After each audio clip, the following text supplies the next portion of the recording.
You're tuned to Jazz Haven, broadcasting live from studios in downtown New Haven, Connecticut at WNHH 103.5 FM and on the web at newhavenindependent.org and at WETF, the jazz station 105.7 FM, South Bend, Indiana, streaming at Jazz Radio, WETF.org. You got Stan the Man and the Jazz.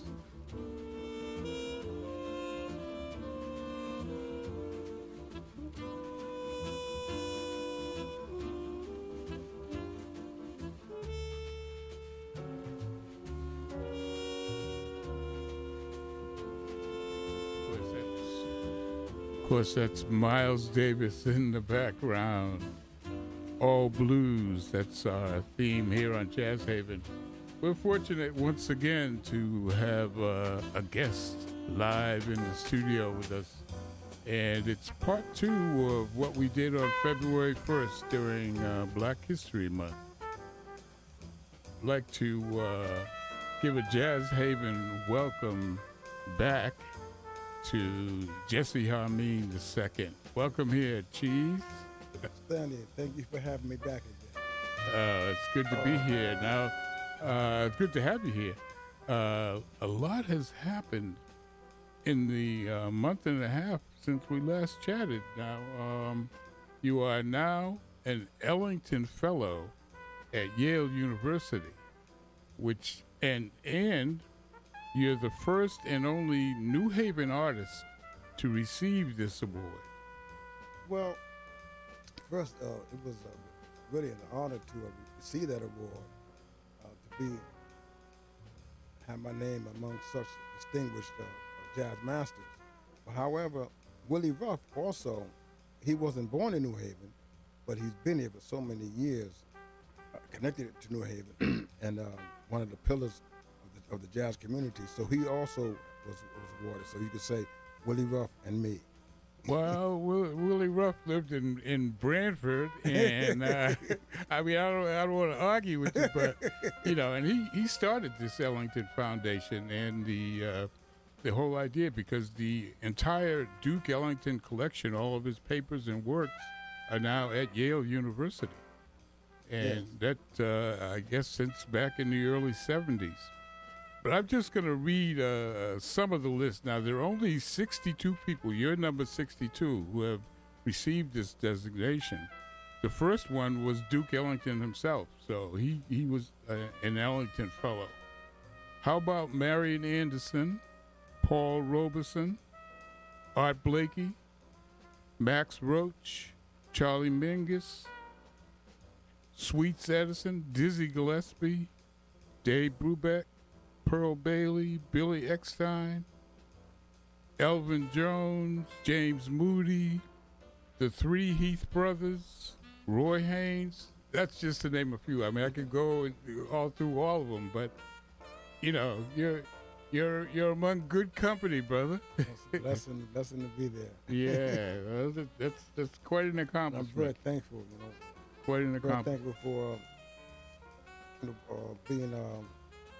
Tom Duffy, who's overseeing that initiative right now, and selected me, and whoever else was involved, and with Willie Ruff, and all the work he did for all the years for the Ellington Fellows, and all the work that he's done here in New Haven for jazz. Yeah, he's really been a pillar, and a wonderful person was a role model for me, still is.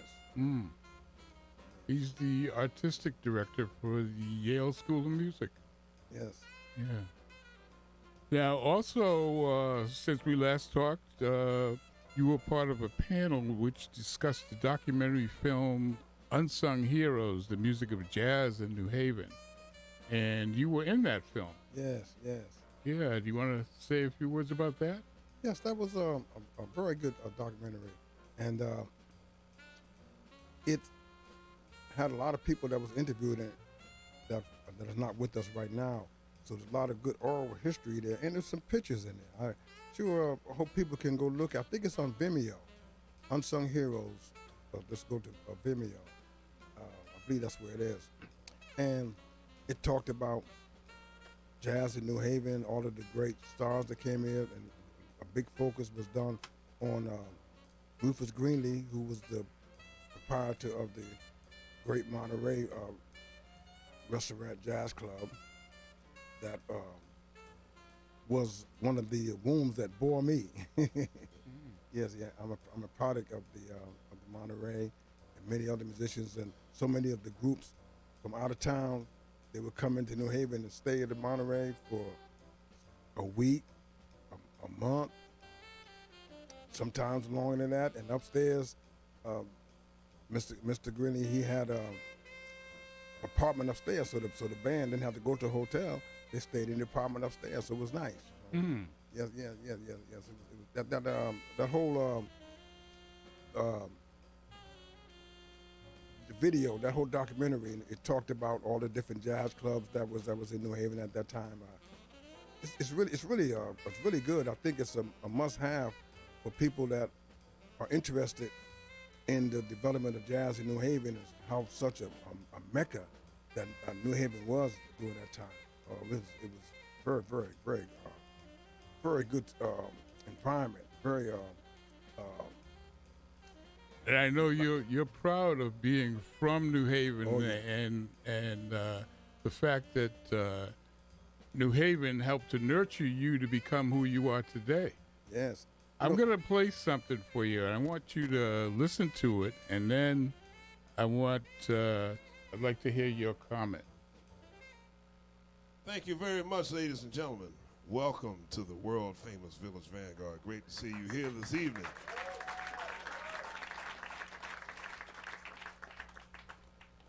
The geography on stage is a little different because we are recording live tonight.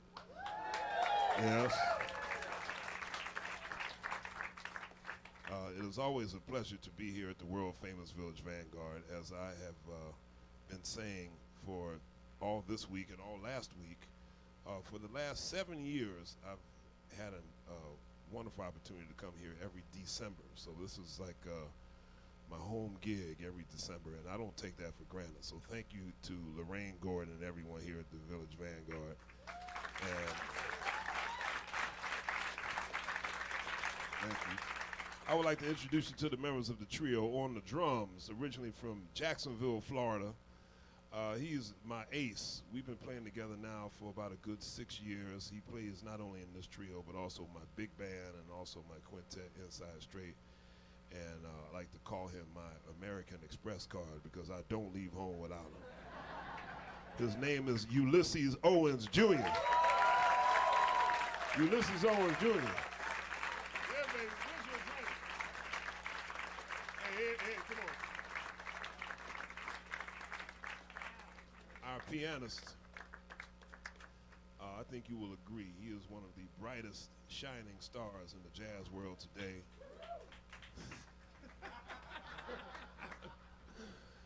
He's originally from that booming jazz metropolis known as New Haven, Connecticut.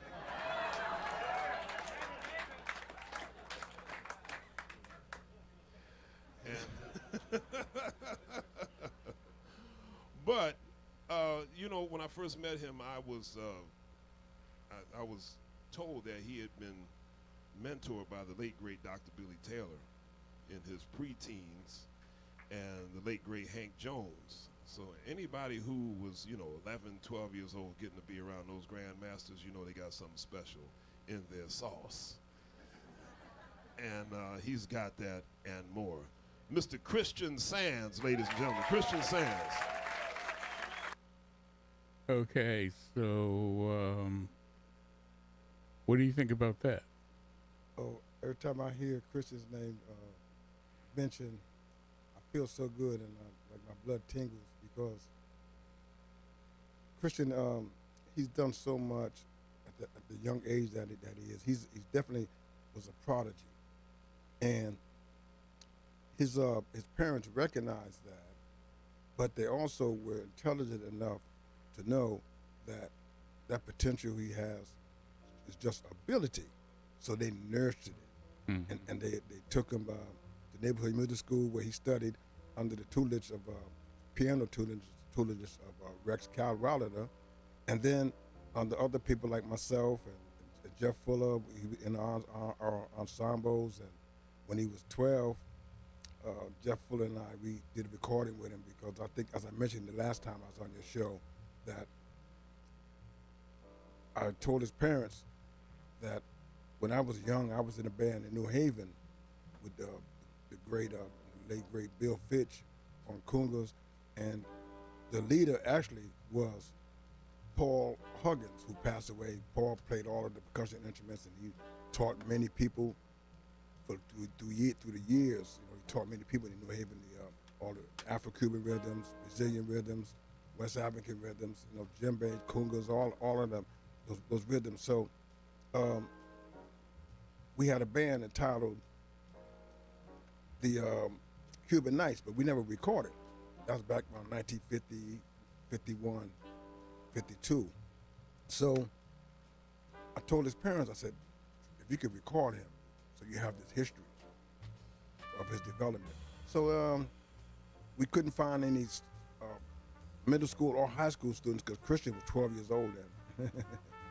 And so I told his parents, don't worry, I'll get Jeff Fuller. So Jeff Fuller and myself, we did a recording with him.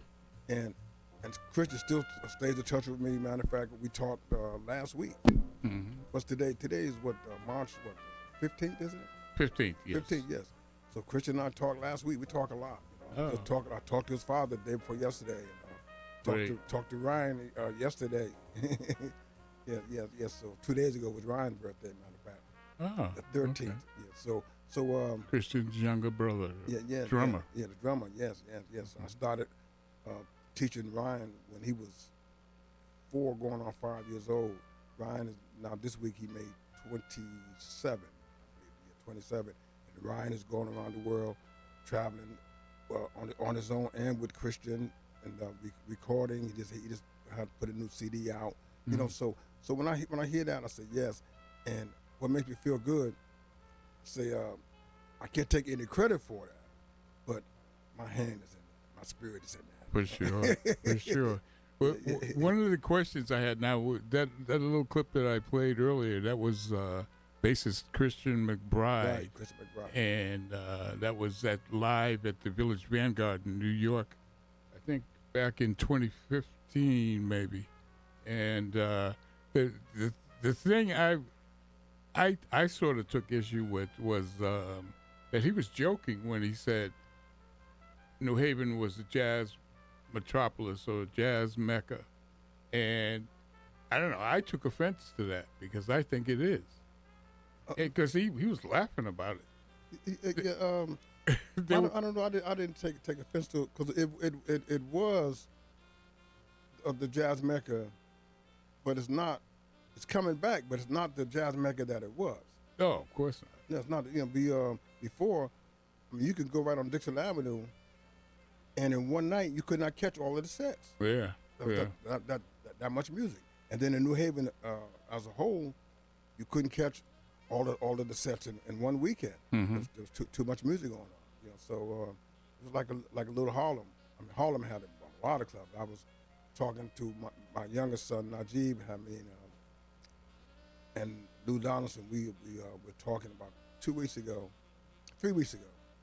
and I was naming some of the clubs in Harlem. So Lou said, "Well, you forgot this one, you forgot that one," and I said, "Right." So I had about 30-something names, maybe almost 40 names. So when Lou brought some other names up, we had 51 jazz clubs that were going on in Harlem. All right. I mean, this is simultaneous, Yeah. Lou is 96 now. His mind is sharp as a tack. Mm. He's just not playing his horn right now because of bronchitis. So New Haven was like little New York. And the New York musicians, they love to come here to perform in New Haven, the Dixville area. There was some clubs in the New Harville area, but we didn't even look at it as New Harville back then. But the Dixville Avenue was where the majority of the jazz clubs were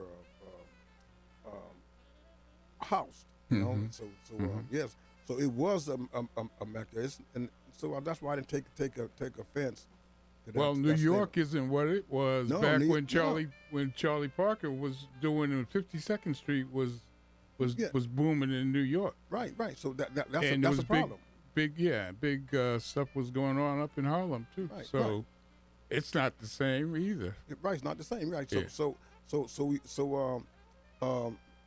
can say Harlem was a Mecca. Right now, I talked to some of the people, and back then when Lou and I was on the scene, Lou was on the scene before me. Quite actually, he's older than I am. I'll be 82 this Friday. Yeah, you got a birthday coming up. Yeah. And Lou, like I said, 96. We used to hang out together all the time. I worked with Lou, but there was 51 jazz clubs going on up in Harlem. Mm. And now I think there might be three or two or three. Mm. So, and most places are not like they used to be. Most places. Yeah. So. But we hope to change all of that. Yes. By doing what we're doing right now, and that brings up the fact that you're on the board of directors of Jazz Haven. Yes. Which part of what you're trying to do is to promote jazz and to bring it back to the way it used to be. Right, and you also part of Jazz Haven. Right, and Jazz Haven, it's a great organization. I think I might have mentioned it before, but the way that I started with Jazz Haven, I just wanted us to have another jazz festival, because the jazz festival has stopped. And so this group of us was talking, and people were venting. I said, I don't vent, I do. I said, my friends, close friends, are who's who in jazz. I said, we can have our own festival. So a group of people said they would wanted to do it, but it came down to just Doug Merle, Alita Staten, and myself. And then we went to Paul Brown up in Hartford, and Paul Brown talked to Paul, and I invited Doug to come with me, and Paul told us what to do, and said you have to have a friend and some support from City Hall, as well as other community members. So we were able to do it. So we didn't have I didn't have a vehicle, so Doug Morrow had Jazz Haven. So I said, Doug, let's put it to Jazz Haven. So Doug said, okay, we'll do that. So what else should we do? I said, don't worry, Paul will tell us what to do. Then we went down City Hall, Barbara Lamb, and Ken Futrell, they helped us and got us city services, and we had a full-fledged jazz festival that went on for 10 years. And so prior to the COVID, we didn't have enough funding to continue. We went 9 straight years. We started 2008, so we didn't have enough to do that 10th year, and then also the COVID came in. During that time of COVID, wasn't too much happening.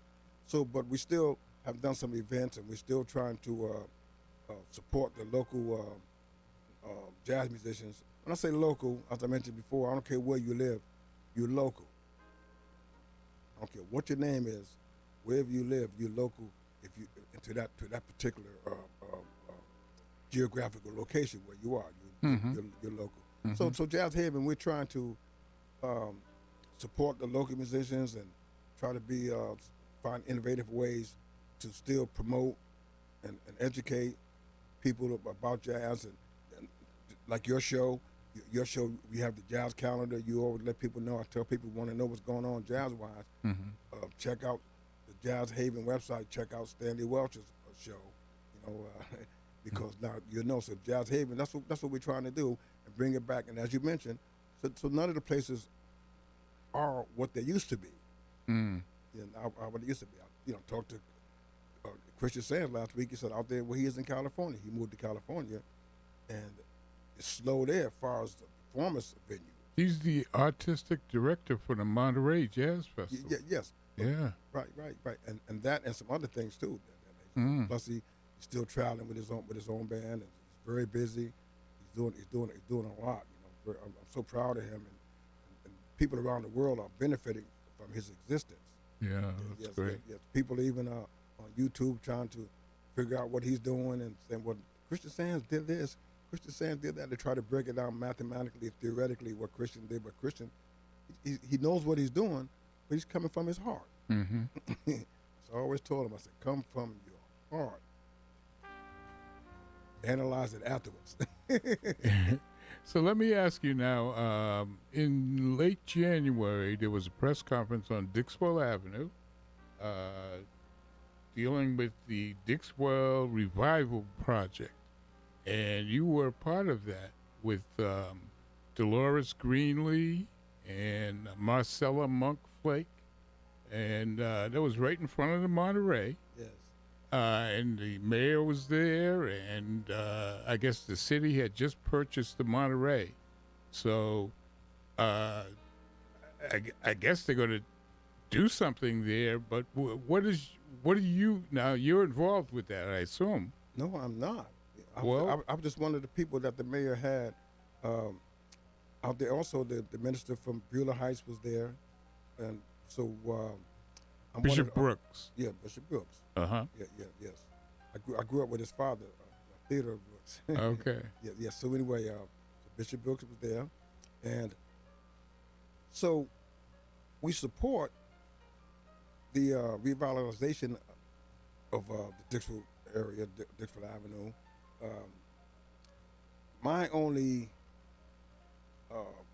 feeling that where I'm apprehensive about is that I don't want to see a corporation come in there that has big money, and then they're going to make all of the money, and we just be, those of us in the community, just be observers and consumers. Well, that's why I'm saying now I don't know if they used you because they had you there. You're an artist, a jazz musician.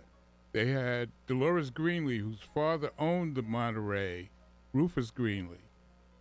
Jazz was Jazz's home in New Haven. Yes. Marcella Monk Flake. Marcella Monk is related to Thelonious Monk and T.S. Monk. Yes. So it seems to me like they wanted to make sure that jazz was somehow involved in this.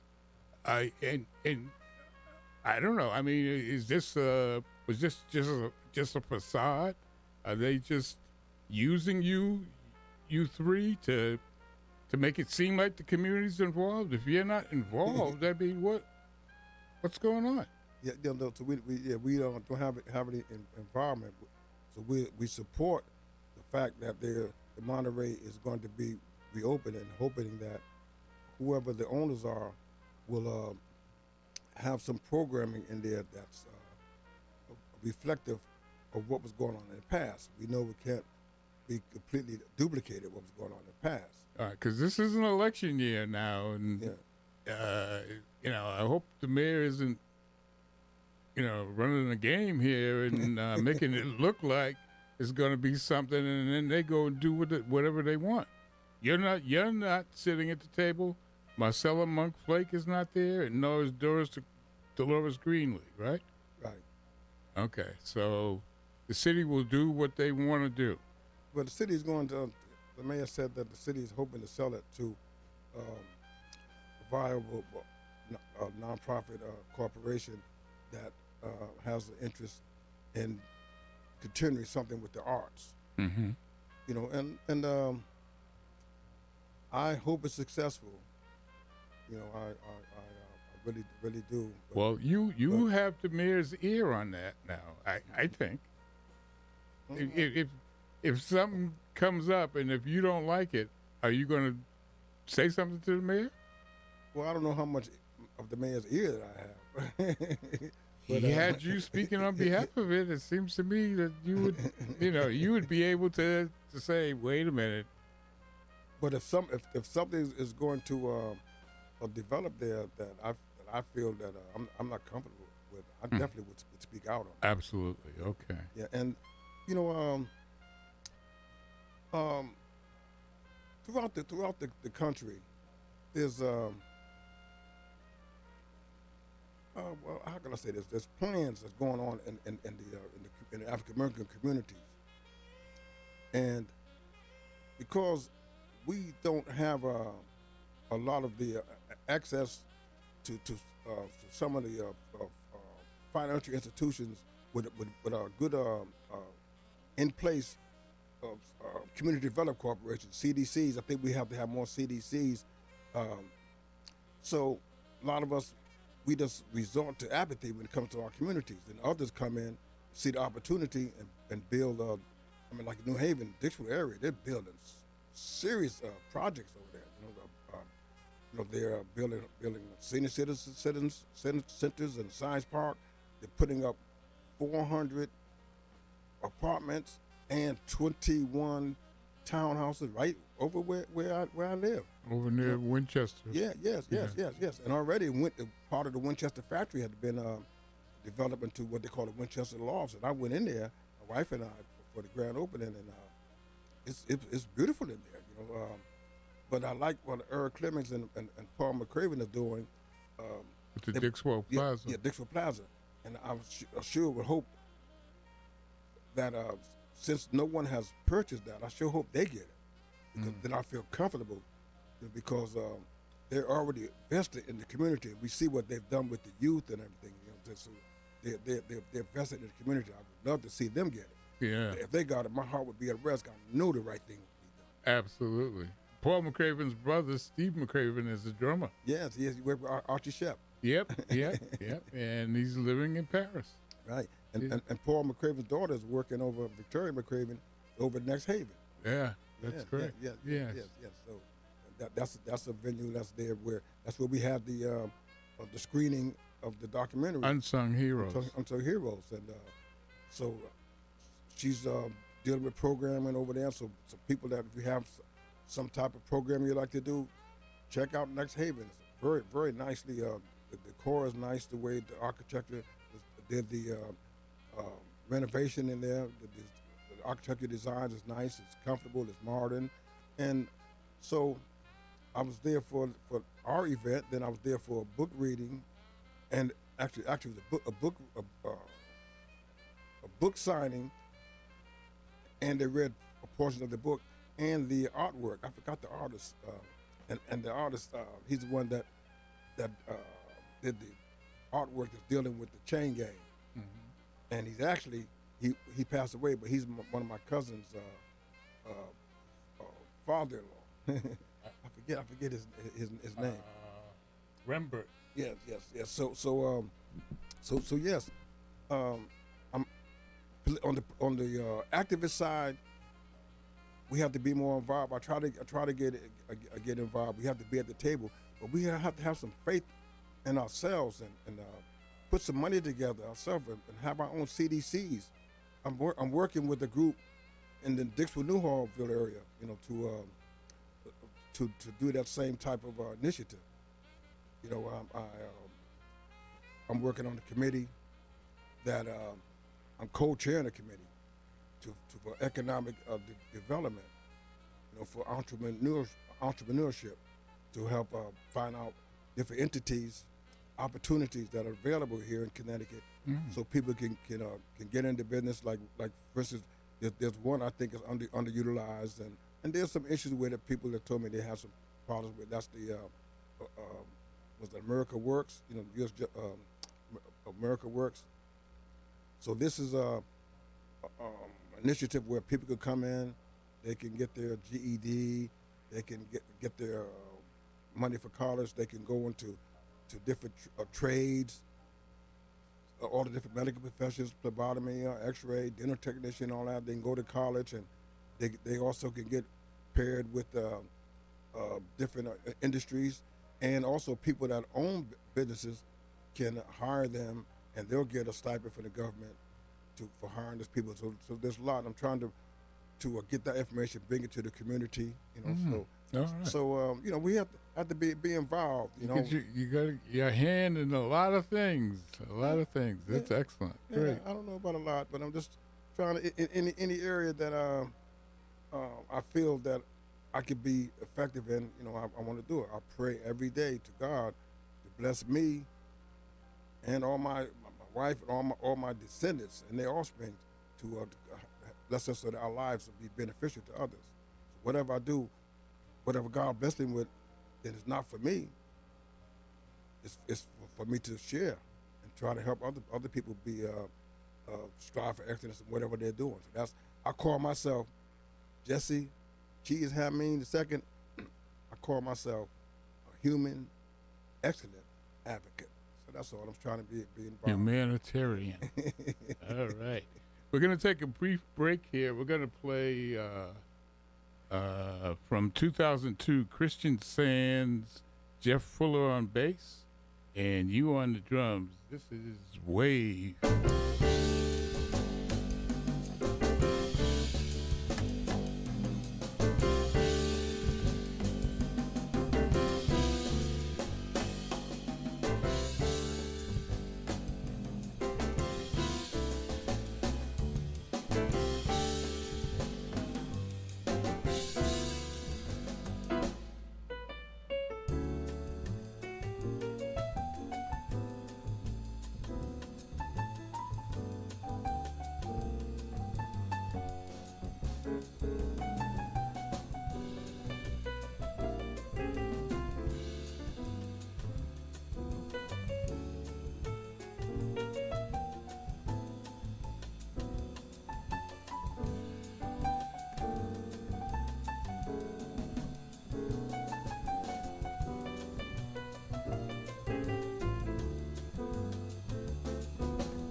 The drummer on that one is our guest, our special guest, Jesse Hameen II.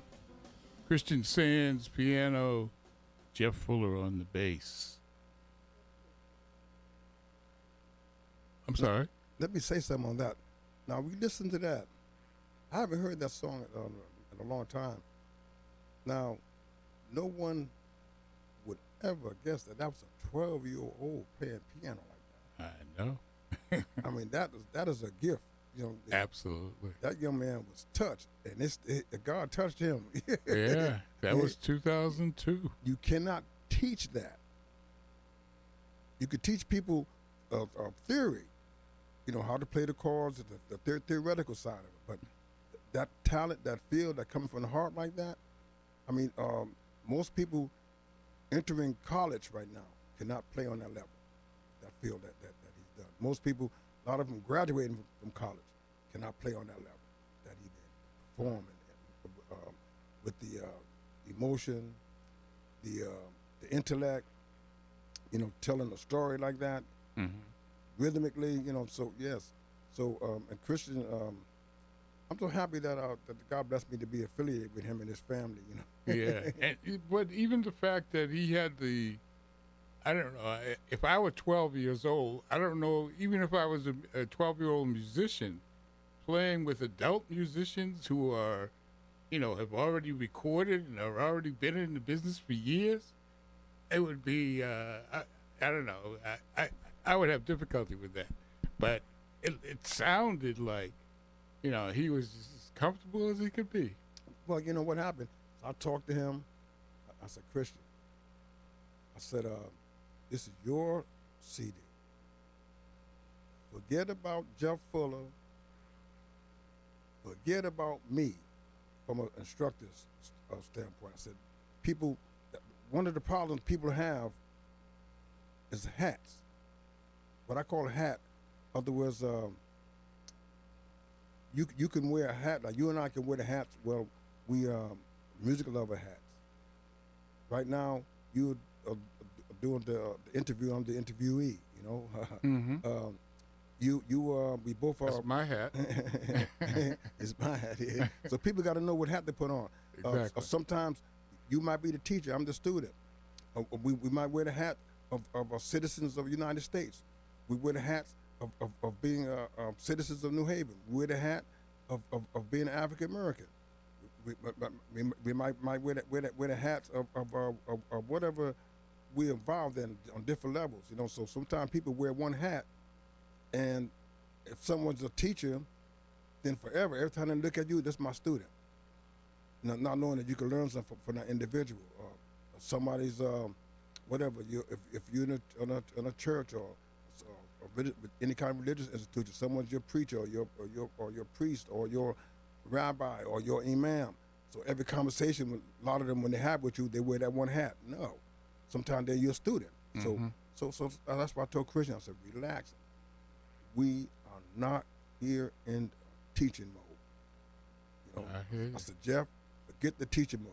I said, me, forget the teaching mode. I said, open up. This is Christian. He's the leader on this here, and let's make this thing happen. And so, and it was magic. Yeah, you know? Yeah, it's obvious. And he was relaxed. We relaxed him. Said, don't worry about it. You know? That's my cue for the jazz calendar. So we'll be back shortly with Jesse Hameen II. The Jazz Haven Jazz Calendar is a quick rundown of some of the jazz in the area. It's Wednesday, and each and every Wednesday you can join jazz drummer Gil Hawkins and his jazz collective at the Owl Shop, downtown New Haven. Performances from 9 until midnight, and there's no music cover charge, NMCC. On Friday, March 17th, for a unique audio experience, join jazz historian Frank Cochran for Friday Happy Hour Jazz at the Institute Library, downtown New Haven, from 5:30 to 7. You can listen to rare and classic jazz recordings from the Institute's extensive vinyl collection. Each week, he features a different artist, And this week, it's the late, great saxophonist Wayne Shorter. And we're going to go more into this, but also on Friday, March 17th, it's the birthday of Jesse Hameen II. And there's going to be a birthday bash at 7 p.m. at the Neighborhood Music School, part of the Teaching Artists concert series featuring jazz music and tap dancing with Jesse Hameen II, Darren Litzy on piano, Hanif Nelson on trumpet, Wayne Escoffery on the tenor sax, Jeff Fuller bass, and Louisa Carnes and Alexis Robbins tap dancing. It's free and open to the public.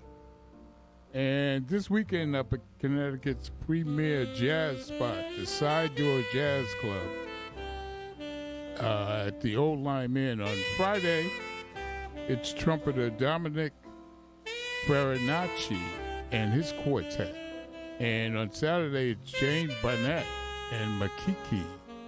Both night shows begin at 8:30 p.m. And each and every Saturday, it's that historic jazz jam at Cafe 9, downtown New Haven, from 4 to 7 p.m. All musicians are welcome to sit in after the first set. No music cover. And for that jazz brunch on Sunday, March 19th, go to the Lobster Shack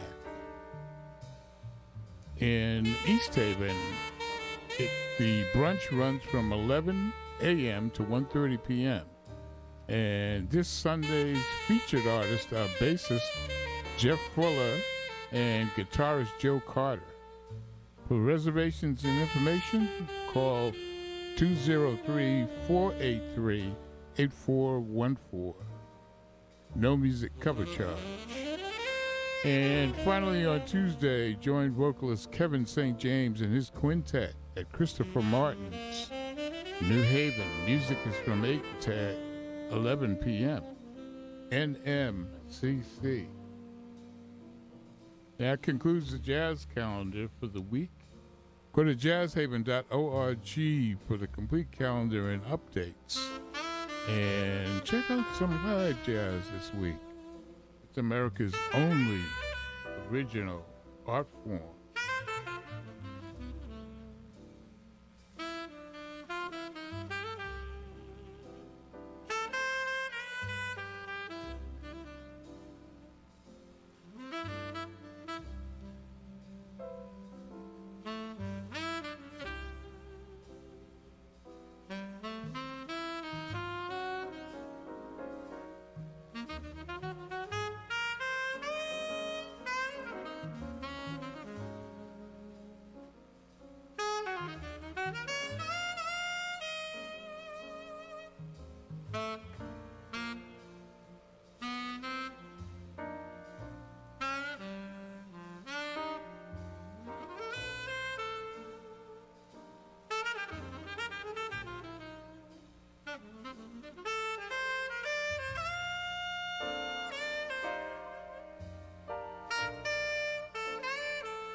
Hey, Jesse, welcome back. Yes. Let's see. Now, we just did the jazz calendar, and I guess you have a birthday coming up. So how old is Jesse Hameen II? So how old will you be on Friday? Your time just flew. I will be 82 years old. Wow. 82. Wow. And I feel so blessed. I'm still able to perform. Still be able to be involved in community life, still try to be beneficial to my family, my community, and another thing I'm involved in too. I didn't mention too. I'm also one of the commissioners for arts and culture in New Haven. Right. So I'm able to. I'm living a busy life, and I'm still teaching at Neighborhood Middle School. I'm over there 3 days teaching, and I'm also teaching two religious classes on Saturday, online. I'm doing, I'm involved in a lot. So this Saturday, as you mentioned in the calendar, we'll be doing a performance, and I'm happy that one of the available dates was March 17th, which is great. That's the day I was born, and. Okay. I changed my name in 1979. I was born Jesse Kilpatrick Jr. Okay. My father was Jesse Kilpatrick. Kilpatrick is an Irish name, Yes. and March 17th is St. Patrick's St. Patrick's Day. Day. How about that? People used to always come to me and say, how you get a name like that? I said, how do you think I got a name like that? That's another story. Yes. Anyway, so we hope to have some fun this weekend. Great musicians, going to be there. And the tap dancers. 'Cause back in the 50s and the 60s, when we had shows, and we had tap dancers, MC, comedian, tap dancers, and that was all part of a jazz show. Yes. So if you went to the Village Vanguard, we performed those places. The Blue Note, that was something different. But like in the children's circuit, in the black communities, we had MC and tap dancers, all that was great. So this is going to be fun, Wow. I understand that you're not the only creative artist in your family now. Your wife is a filmmaker? Yes, her bachelor degree was in filmmaking. So in the 4 years that you learn filmmaking, then your final product is when you do a film. And she did a film. The name of her film was Unspoken Conversation, and it was back then. That was 1987. Since then, she has two masters. She was teaching public school, not film, but was teaching public school in early. Tell us your wife's name. Her name is Iman Ukhtar Hameen. Mm-hmm. She's from New Haven. I met her here in New Haven in 1973. September the 26th, I came over to visit, and I met her. My cousin Vincent McCauley introduced us. So we said, "You're gonna like this sister." Her and I went to school together, and so I talked to her for a while, and then I got her phone number. We talked that afternoon. So I told her that evening on the phone. I said, "Look, I'm coming back to New Haven in 13 days. And when I come back, I'm going to bring you an engagement ring. I'm going to meet your mother." Oh. and I did, and we got married 30 days later, Wow. November 26th. That was 1973. So this year is 2023. So November 26th will be 50 years. 50 years. Wow. Yeah. So anyway, And you've been playing music for 60 years. Oh no. Six decades. More than that. I've been doing it for a living since The 50s, right? For a living since 1962. That's when I came out to serve in 1962. Okay. I did it professionally when I was like 10, 11, and 12. But that, we got money. We was performing professionally. We had that band I told you about, the Cuban Nights. But then I went into service. I came out in 1962, and then since then I've been doing it for a living. Right? Oh, that's Yeah. 6 decades. Yeah, right. 60 years. Yeah. So anyway, so her film Unspoken Conversation, it can be seen right now on Vimeo, and in 2012 it was put into a collection with some other African American female filmmakers with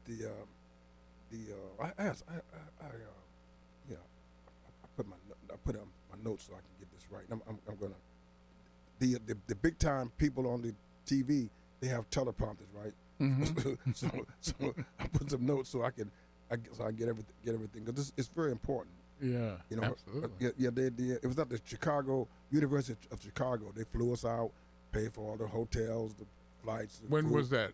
A couple of weeks ago. That Right? was 2 weeks ago. That Okay. was March 3rd. We went out, and we did the Thursday, Friday, Saturday, and the Sunday, full itinerary each day, and we came back that Monday. So anyway, I'm gonna read so I don't miss anything on this. It's important. Okay. It's unspoken conversation, and it's a collection in the Smithsonian Institute Museum for American Art and Culture. It was inducted in 2012.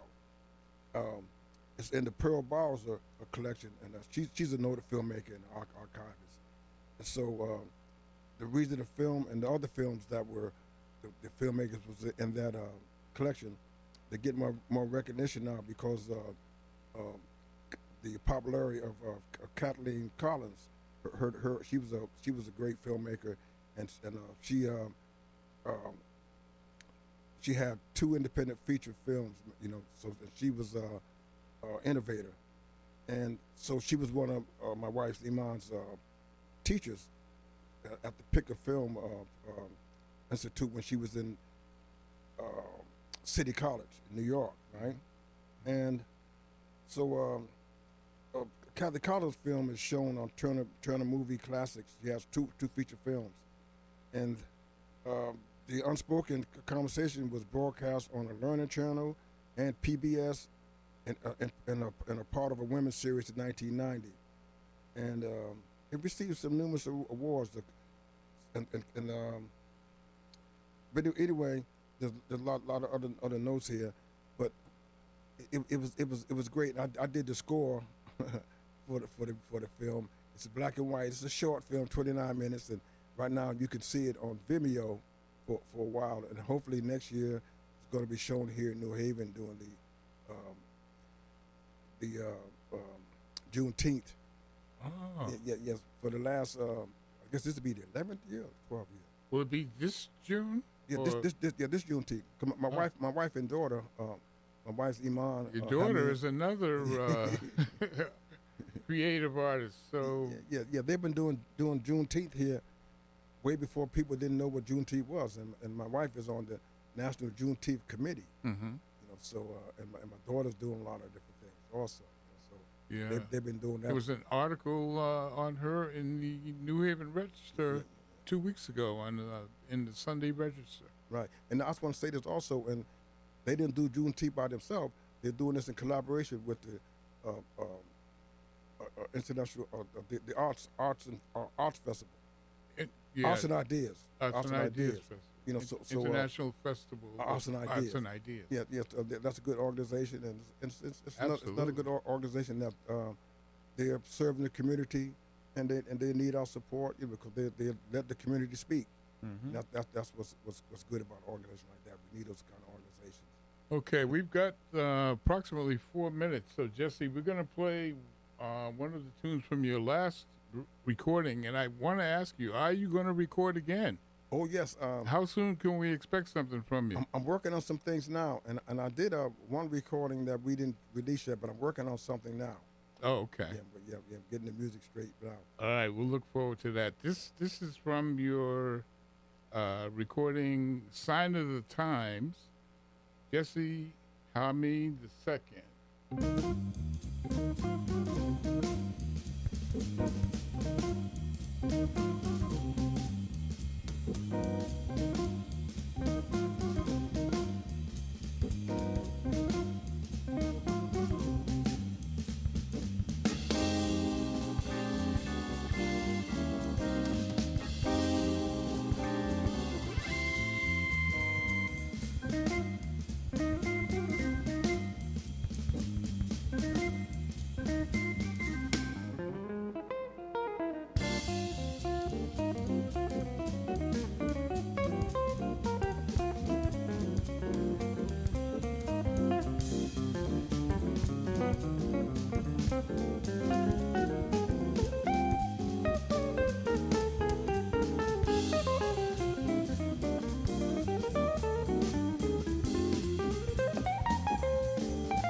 Okay, what you're listening to is SAE, and that's a Charles Erlin composition. Right. And it's Jesse Hameen II on drums, Charles Erlin on the B3, Rodney Jones, Melvin Sparks on the rhythm guitar, Benny Powell on trombone, and TK Blue on the alto. We want to thank you for listening to Jazz Haven, and we've got to go, but we want to make sure that everyone shows up on Friday for Jesse Hameen II's birthday. Jesse, you want to say just a few more things about that? Yes. I hope to see you all on Friday. And on this CD, this is New Haven, because Rodney Jones, the guitarist, he was born in New Haven. His father was a divinity school student at Yale, and Charles Erlin, I met him here in New Haven. He was working at the Monterey, I was working at Golden Gate, and the next day they hooked us up, and we were like brothers forever. You know, Charles passed away a while back, but yes. So, and this is what you're hearing here. This is the kind of music we should groove in New Haven. This is it, you know. All right, we got to run. Yeah, thank you for having me. All right. I enjoy you, always enjoy you. And thank you. Yes. We have to do it again. Listen and on us, we love you. All right.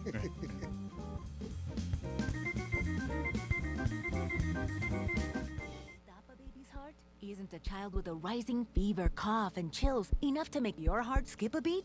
Children are 19% of reported COVID cases, with higher rates in Hispanic and Black children. Vaccinated